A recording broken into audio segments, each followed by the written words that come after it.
Hello, everyone. I'm Chester44, also known as Fly, and welcome to this Let's Play of Pillars of Eternity 2: Deadfire. Last episode was clearing out a few more bounties that we happened to be able to take care of, and with that done, it's time for us to finally continue on with some more quests we happen to have. For that, we're heading to Sayuka. I think we have 2 quests that need to be taken care of in there. I think Maya is one. Let's go through them. So that's a bounty at Crookspur. We don't need to worry about that. Mapping the archipelago, we'll get to that. Painted Mass. Sayuka to find a sign of Ramaru. So we'll need you. I don't know why that's still not completed.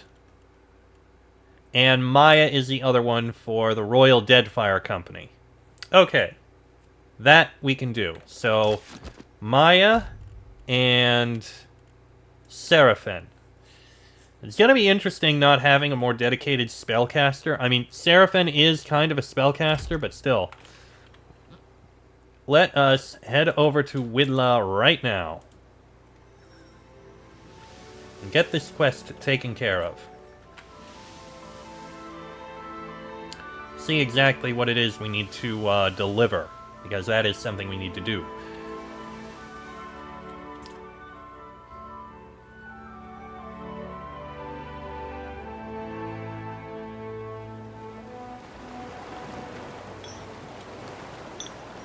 A long, sleek ship rides low on the water. Its crew stands protectively around a cluster of crates positioned on the main deck.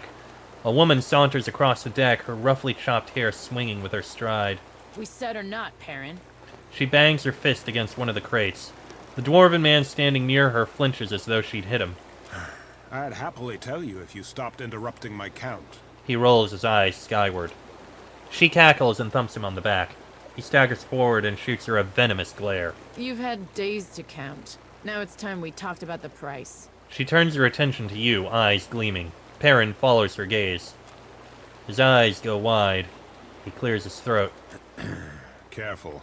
This one's got friends in the Consuelo. In that case, I'll honor the original price. Consider that a discount among friends. Widla gives you a once-over. Deal? Glad we could do business. Yep. Good to know that you're not willing to cross me. The smugglers unload the crates onto your ship.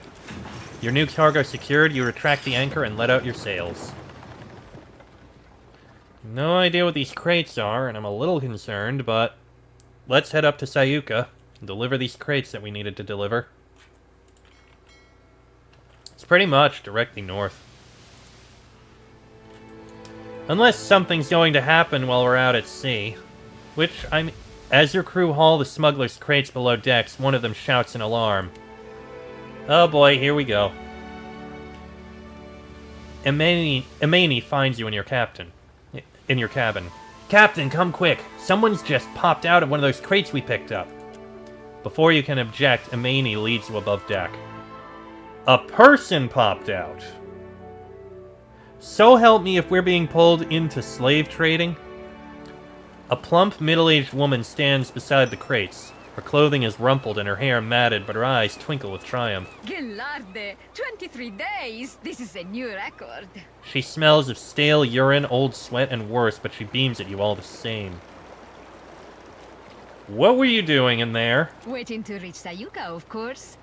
Also testing my newest spell, Renove Miseres. She speaks the name as proudly as if it belonged to her firstborn. What? Renewal of air, you would say. Kith have explored every mountain in the Eastern Reach, yet the realm of fish and leviathans remains close to us. It has been my dream to open these steps to discovery, to let Kith breathe as the fishes do. A look of wonder shines in her eyes. Takehu, once we get this straightened out, I think I have someone for you to talk to. Or at least to let us use the air of a single breath again and again. Why go to Sayuka? Why leave the Valian Republics? Back home, they care only for profit, and there is little profit to be had in sticking your head in the glass bucket to watch the fish. But the Rawatayans, they have vision. They chase greater things than gold.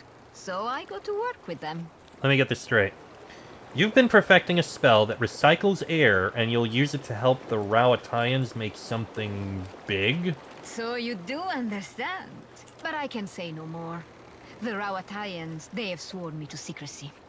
And what exactly are you to be working on at Sayuka? Sientere, but I had promised not to say. Okay, well, I still don't understand why you had to hide in a crate. Neither do I. But Okaya, she thinks maybe the Dukes will not be so happy to let me go. At least it gave me plenty of time to test my work.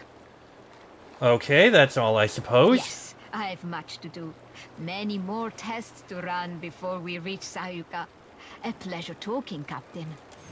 Well, that just raised further questions. I would have appreciated to know a bit about this first. But okay. Let's get to Sayuka.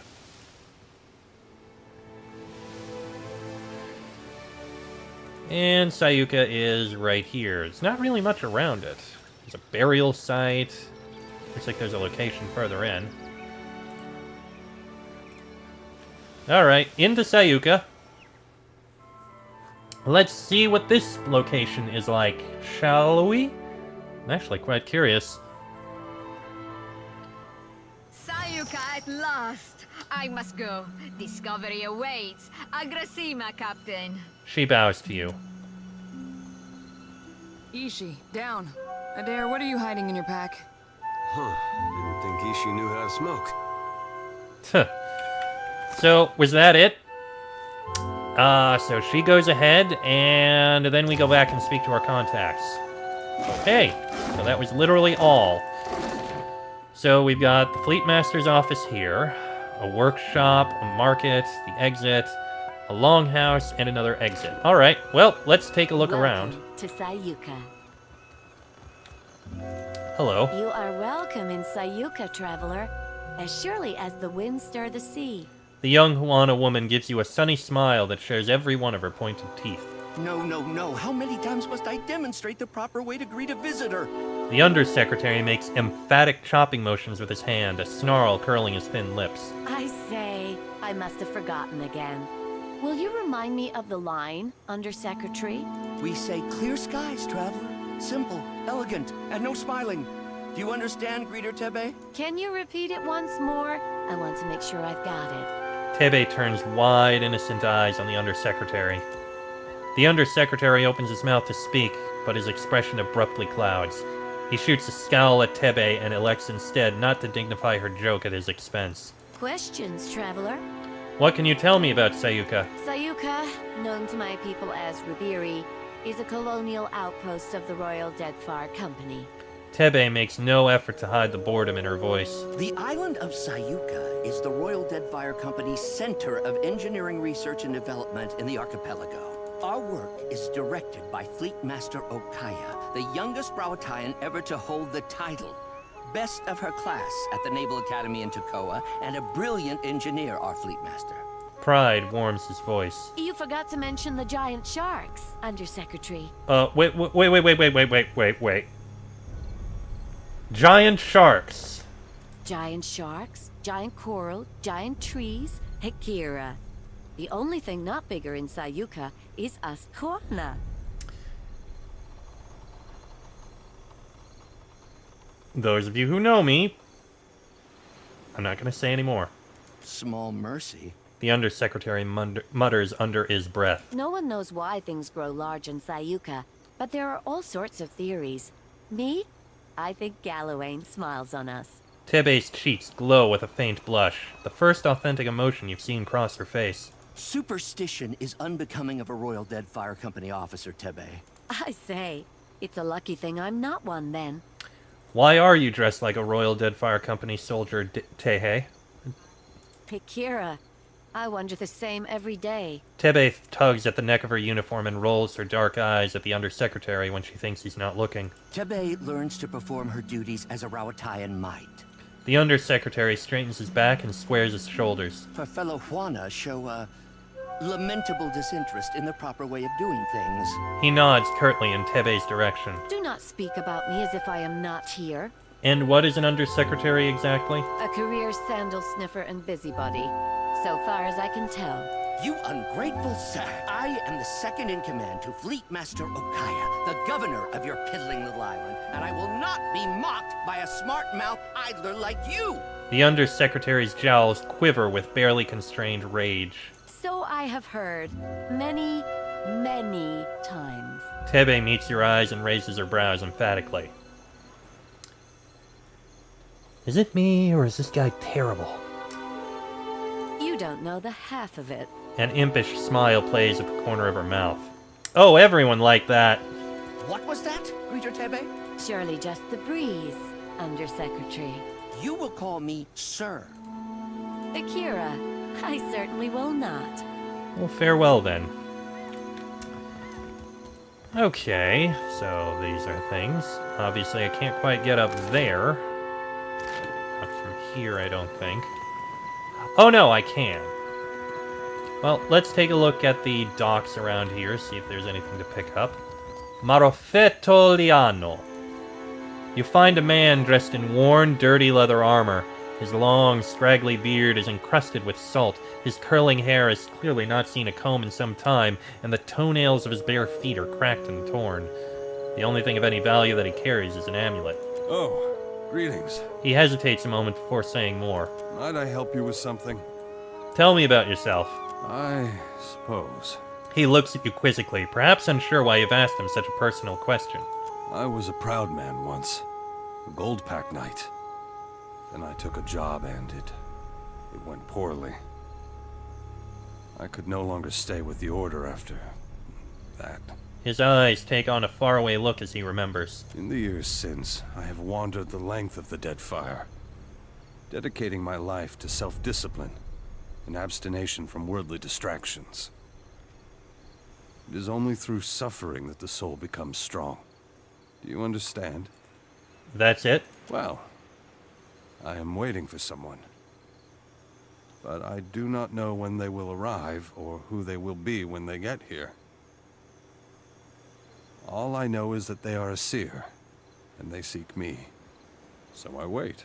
Then how will you recognize them? I will not, but it does not matter. I have this amulet here, and I yet draw breath. That is all I need. Can I have it? No? Someone is coming for me, and they will know my amulet. I see. I should hope that you do, young woman. Could you teach me what you've learned in your years wandering the Deadfire? You would ask an old man to share his wisdom? Well, I suppose I could. For 3,000 copper. Insight and intimidate. Here you are. Thank you, traveler. He tells you what he learned about making and keeping a bargain in his years as a gold-packed knight, showing you how to tell when a merchant knows his wares are of poor quality or overpriced. When he's satisfied you won't get fleeced by the next back-alley charm dealer you come across, he sends you on your way. Marofetoliano's training. And we have a stray cat. Who is this stray cat? Bernhard. Bonus to intellect, and your party gains a bonus to ranged weapon damage. Not bad. Okay, nothing else there. Let's take a look in the Fleet Master's headquarters. Why not? See what the Fleet Master has to say about this island. Trouble, I hope. And, of course, investigate everything. Sure. These papers are covered with figures, snippets of poetry, and letters to home. And these books' spines are cracked and their pages much dog-eared. And a carefully curated selection of Rauatai's finest spirits. Alright, Fleet Master Okaya, let us speak. Why are you positioned there? This is how it should be. Fleet Master Okaya stares with unwavering intensity at the small sea of paper strewn across her desk. She holds a pencil lightly in one hand and absently taps the tip of it against her lips. After a moment, a low hum escapes her throat. The sound ends with a harsh scoff, and then she flicks her eyes to meet yours. Artillery trajectory calculations. Terribly tedious and lamentably imprecise in a storm. As she cheers on the end of her pencil, her gaze grows distant, like she's watching something behind you. But the numbers distract me. Where are my manners? You must be the watcher the Hazanui sent. You found me with a rare spare moment. Hazanui Karu asked me to deliver some cargo to you. I've received a report from the dockmaster stating as much. The Royal Deadfire Company appreciates your swift delivery of our cargo. A cheery smile brightens her otherwise serious features. Say nothing about the smugglers. Well, I've received a report from the dockmaster stating as much. The Royal Deadfire Company appreciates your swift delivery of our cargo. A cheery smile brightens her otherwise serious features. Did the dockmaster mention anything else? No, I don't see... Oh, there's a note here at the bottom. It's very small. What does it... Oh. Please accept my apologies for your... difficulties. I'll see that the cargo bathes immediately. She pinches the bridge of her nose and exhales deeply. The Hazanui's missive suggested you might be able to help us with an issue at port. I'll hear you out, but I'm not making any promises. Naturally.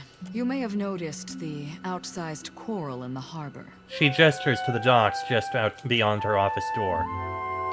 Yeah? There's something unnatural about the coral's growth.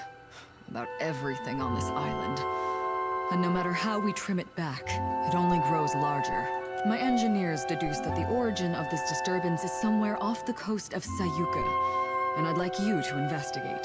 Talk to Avera in the workshop if you care to learn more.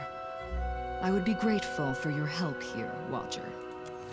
She gives you a sharp little nod, punctuated by the crack of her pencil against the desk, then returns to her work.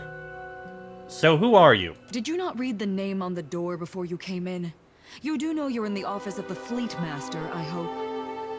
I meant who are you in the general sense. Ah. You meant to ask why I'm important enough to have my name on a door. That would be one way to put it, sure. I'm a Fleet Master of the Rawatayan Navy stationed at Sayuka, a research colony of the Royal Deadfire Company. And what are you researching? Andra's mortar. Storms that strong, that consistent. I suspect they're not natural. Well, it's an impressive title. To one unfamiliar with the Rawatayan Navy, perhaps. But mine is an administrative position. I see to the smooth running of Sayuka. Of course, it'd be a sight easier if there weren't the coral to contend with. And what fleet? I don't see any boats. You misunderstand. I don't command ships. I command this port. Rawatayan vessels docking here are under my protection, but I don't tell them where to go. That's the Hazanui's job. I see. Okaya nods and looks briefly at her desk, distracted by a table of figures. As she reads, she twirls her pencil between her fingers, stopping briefly to take a few brief notes. She appears to have forgotten you entirely. I wanted to ask you about something. Well? What does the Royal Deadfire Company hope to achieve in the archipelago? How much do you know of Rawatai, Watcher? I've studied its history. So you have a scholarly understanding. That's not worth nothing. You'll find we appreciate the spirit of inquiry in Sayuka. And in Rawatai. She dips her head to you in a quiet acknowledgement. Well, I don't need to tell you that Rawatai is a stern mother. Tempestuous and inhospitable. We have to trade for much of what we need, and the Huana have proven to be valuable partners. The Deadfire is markedly more... comfortable than Rawatai. The archipelago is also an excellent place from which to study the storms of Andra's mortar. She gestures broadly at the spyglass on her desk. And what does the Royal Deadfire Company hope to achieve in the archipelago? How much do you know of Rawatai? I've studied history. You'll find... Oh, that's the we have same to- thing. The archipelago is also Why an are you excellent here place in from which to- particular? Do you ask how I came to my position, or why I pursued it to begin with? Okaya crosses her arms and leans back, guarded but nonetheless curious. How does someone become a fleet master? With a question like that, I might mistake you for a starry-eyed recruit. There's no secret to it. Just hard work, determination, a good deal of luck, and the right connections. A bit of ruthlessness can take the place of any one of those things, provided it's judiciously applied. And what drew you to your work?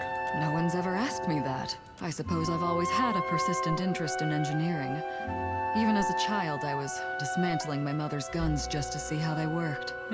Then I met Karu. Hazanui Karu. She encouraged me to take my skills to the Navy. So I did, even though I had no obligation to as the youngest of my siblings. We nurture our keen minds in Rawatai, you see. We don't let them piddle away their brilliance on frivolities. The bright and willing are supported, mentored, respected. Hazanui told me you were one of the brightest minds in Rawatai. Is that... Did she really say that? A deep blush colors Okaya's face, giving her skin a gentle purple hue. Pardon me, I wasn't expecting. Well, that's all. Very well. What's your take on the Royal Deadfire Company's relationship with the Huana here? That's a weighty question. She narrows her eyes, reassessing you. I don't see why it should be. No. She raises her eyebrows at your statement, like she can't quite tell if you're being sincere. It's a reasonable inquiry, I suppose. The Huana are pliant enough and willing to work hard when properly motivated. We have as much right to this land as they do. If they plan to do nothing with it, it's our duty to steward it for them. And it's their duty to recognize a good deal when they see it. Next one won't be as generous. Some of the Huana seem unhappy. They'll adjust in time. Besides, it could be worse. She looks at her desk, her mind quickly gone somewhere else. After a long silence, she hurriedly scribbles a note in the margin of one of her reports. Better you than the Valians, is that it? Of course. The Huana and Rawataians share a common interest and a common ancestor. She raises an eyebrow, confounded by your obvious question. The Valians don't care about the Deadfire, really. They'll strip mine the archipelago of luminous Audra, then abandon it for the next shiny bauble that catches their eye. That is true. I'm pretty sure the Valians are only here as long as they can get money from this place. They're like magpies in that way. Magpies in silly hats. And do you miss Rawatai? Every day. The wild coasts. The merciless winds. Their lack is like a missing limb. She looks away a moment, embarrassed by her forthright confession. Rawatai will always be there. And the work we do here, that's what matters now. Alright, never Very mind, and farewell. Okay, so... New quest, Overgrowth. Talk to Avera, a Valian scientist who might be able to help me get to the source of Sayuka's coral problem. So, if I look at the map now, I should be able to better see it. Yeah. Yeah, that is big coral. How did I not know that? Notice that. Well, anyway, so the workshop is up there, we've got a market there, and a longhouse, which is probably like a bar or such over there. So we do have a few places that we can look around and explore. Romaro! Cap, there he be. There be Romaro. Sure as my arse be blue. Seraphin runs to meet an old, white-robed man. I wish you'd not come, my lad. Pleased though I be to see you. Even Aldi's anarchists spare no mercy for mutineers. Seraphin breaks away and peers up at Romaro. Aye, but you, a traitor? The very thought of it be ludicrous. He spreads his open palms wide to either side. Return with us. I'll be protecting you, and we'll be seeing of your fair judging. With a slow shake of his head, Romaro swallows. I can't, Blue. Much as I loathe to leave. I'm dead to these waters, and they to me. Seraphin gapes and sputters before finding his response. Break mom biscuits and call me Swabby. You've gone addled in your dotage, ain't you? The Orlan looks to you, lower lip twitching. Captain, unsheathe that silvered tongue of yours, and talk some damn sense into this old sort. Why did you leave Fort Deadlight? You might have been safe there. I couldn't bear to remain, sheltered or no. It's a hopeless feeling, bearing witness to the slow decline of something I once held such pride in. There still be pride to be had. Honor, too. Things be changing sure as shit, but you can't thread them narrows if you ain't even at the wheel. I hope I'm wrong, if only for your sake. I don't think the Principe can survive as is, and I can't watch something I devoted my life to sink into ruin. You're fleeing your problems. Ugh. These roomy eyes have seen too much. Nepotism and cronyism run rampant, rotting the Principe from inside out. Power consolidates behind the least deserving. The Consuelo's leadership founders, and with it, my faith. Belay that plan of you, old sea dog. You're no good as any. There ain't no faith on these waters, save that you be finding for yourself. He flashes a crooked smirk and strikes a closed fist against his chest. Betwixt your brains and my swagger, we'll be right in the good ship Principe San Petrino forthwith, and be shot of these ship-squiffy doldrums. Romaro's frown deepens as he looks away from Seraphin and towards the sea. A fine dream. I pray to Ondra that you achieve it. For me, though, the current flows but one way. A return to the Principe would mean my death. Why would you leave the Principe? The Principe have changed, and not for the better. Once, we aligned behind a common purpose. Now, we fractured into two extremes, each wallowing in its own corruption. I do see that. Where do you intend to go? My crew, those few souls who followed me from the Sorcerer, and I set sail for lands west. The Reach, perhaps, or the Living Lands. Perhaps we'll run trade from Edir or Valia. Wherever fortune leads. But that be the far fucking side of Aora. Ach, a journey and a half, to be certain. Is it true what you're accused of? I've not heard every charge against me.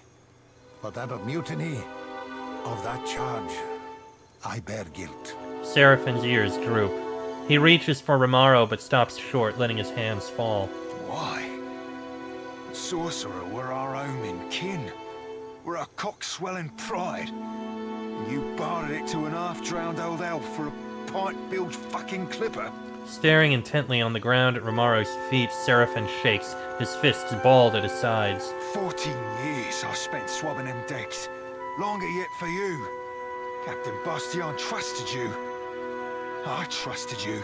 His glare rises to meet Romaro's eyes. Ach, bon Nico. Romaro's mouth opens briefly before closing again, and he swallows. Sientere, Seraphin. I've disappointed you, hurt you. No words can justify my actions. I only hope you believe me, that I did what needed doing. How can I? With a tired shrug, Seraphin looks away. You're hiding something. Ach, that I am. Many things. For many reasons. I learned long ago that it's oftentimes better to hold your tongue. The Watcher here reminded me that you and me, we be deeper than two hands on a deck. We be kin. You be the closest thing I've ever had to a father. And if you be setting sail, I'll be embarking with you. Your journeys with this Watcher have changed you, Blue. You wear it well, bon amico.